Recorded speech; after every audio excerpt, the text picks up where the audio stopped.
भगवान गौतम बुद्ध ने बताया आलस्य कैसे दूर कर सकते हैं। दोस्तों, एक बार एक व्यक्ति जो आलस्य से परेशान था, वह गौतम बुद्ध के पास आया और कहने लगा, बुद्ध, मेरे अंदर बहुत आलस्य है। इस आलस्य के कारण मैं अपने जीवन में वे काम नहीं कर पाता जो मैं करना चाहता हूँ। यह आलस्य मुझे बहुत परेशान करता है। इसके कारण मैं अपने जीवन में प्रगति नहीं कर पा रहा हूँ।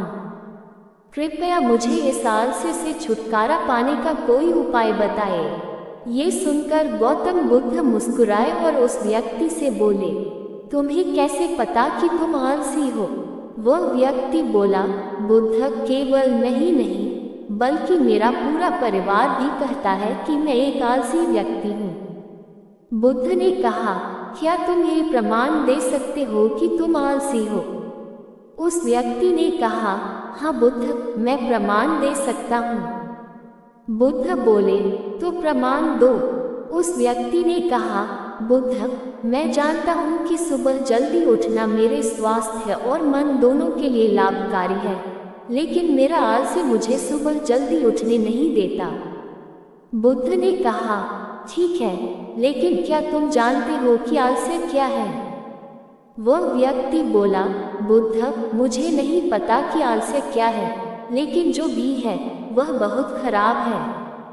कहा, आलस्य एक मानसिक स्थिति है, एक भावना है, एक विचार है जिसे हम मनुष्य जानबूझकर या अनजाने में अपने अंदर उत्पन्न करते हैं।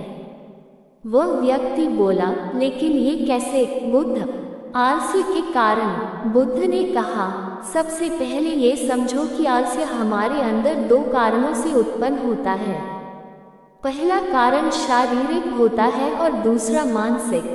भोजन। बुद्ध ने कहा, जब हम ऐसा भोजन ग्रहण करते हैं जिसमें कोई जीवन नहीं होता, तो वह भोजन हमारे शरीर के लिए एक बोझ बन जाता है और यही आलस्य उत्पन्न करता है। हमारा शरीर भोजन से ऊर्जा प्राप्त करता है और हम जो भोजन करते हैं, हमारा शरीर वैसी ही ऊर्जा प्राप्त करता है। इसलिए यदि आलस्य से बचना है तो ऐसे भोजन का सेवन करो जो आसानी से पच सके और जो प्रकृति से सीधे प्राप्त होता हो। गलत ढंग से चलना, बैठना और लेटना। बुद्ध ने आश्रम के भिक्षुओं की ओर इशारा करते हुए कहा, यदि तुम ध्यान से देखोगे तो पाओगे कि इन भिक्षुओं के चलने, बैठने और लेटने के ढंग में एक विशेष प्रकार का संतुलन है। जब वे चलते हैं तो उनके पैरों में समन्वय होता है। जब वे बैठते हैं तो उनकी रीढ़ सीधी होती है और गर्दन हल्की ऊपर की ओर। जब वे लेटते हैं तो उनका शरीर पूरी तरह से आराम की स्थिति में होता है। इसी कारण वे गहरी और आरामदायक नींद ले पाते हैं। एक, पर्याप्त नींद न लेना। व्यक्ति ने पूछा, बुद्ध, क्या पर्याप्त नींद लेना भी उतना ही जरूरी है?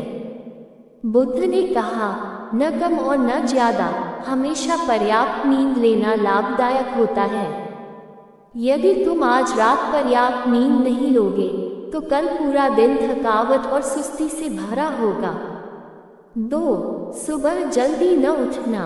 बुद्ध ने कहा, जो लोग सुबह जल्दी नहीं उठ पाते, उनका दिन भी आलस्य से भरा रहता है। सुबह जल्दी उठने के लिए रात को जल्दी सोने की आदत डालनी होगी। आश्रम के भिक्षुओं को देखो, उन्होंने अपने सोने का एक निश्चित समय तय कर रखा है और इसी कारण वे हर सुबह जल्दी उठ पाते हैं। पुराने मिथक। बुद्ध ने कहा, जब हम खुद को किसी काम के लिए सक्षम नहीं मानते तो आलस्य उत्पन्न होता है। यदि हमारा मन मान ले कि पिछले समय की तरह इस बार भी हम असफल होंगे, तो हम उस काम को करने में आलस्य करेंगे।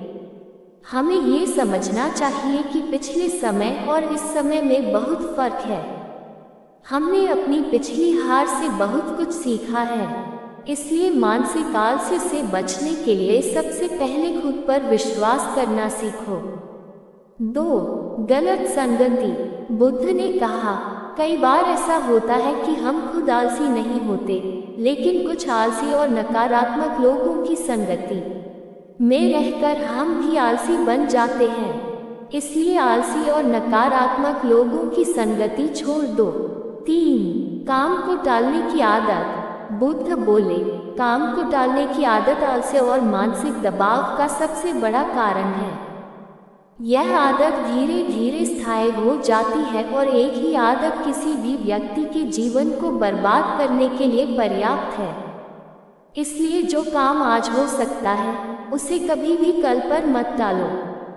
लक्ष्य का अभाव। बुद्ध ने कहा, यदि आपके पास स्पष्ट लक्ष्य नहीं है तो आलस्य आपको घेर लेता है।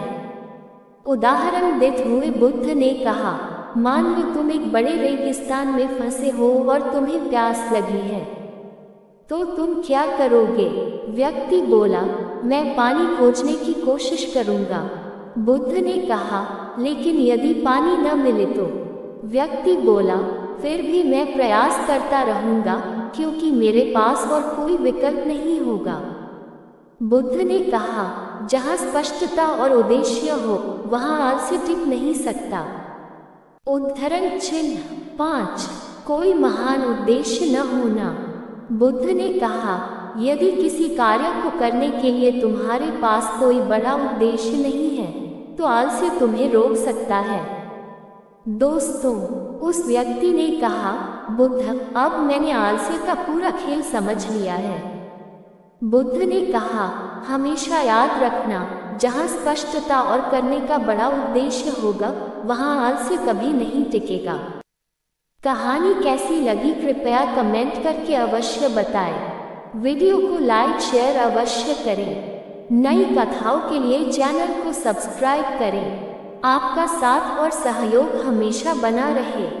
राधा रानी की कृपा आप सभी पर बनी रहे। धन्यवाद। राधे राधे।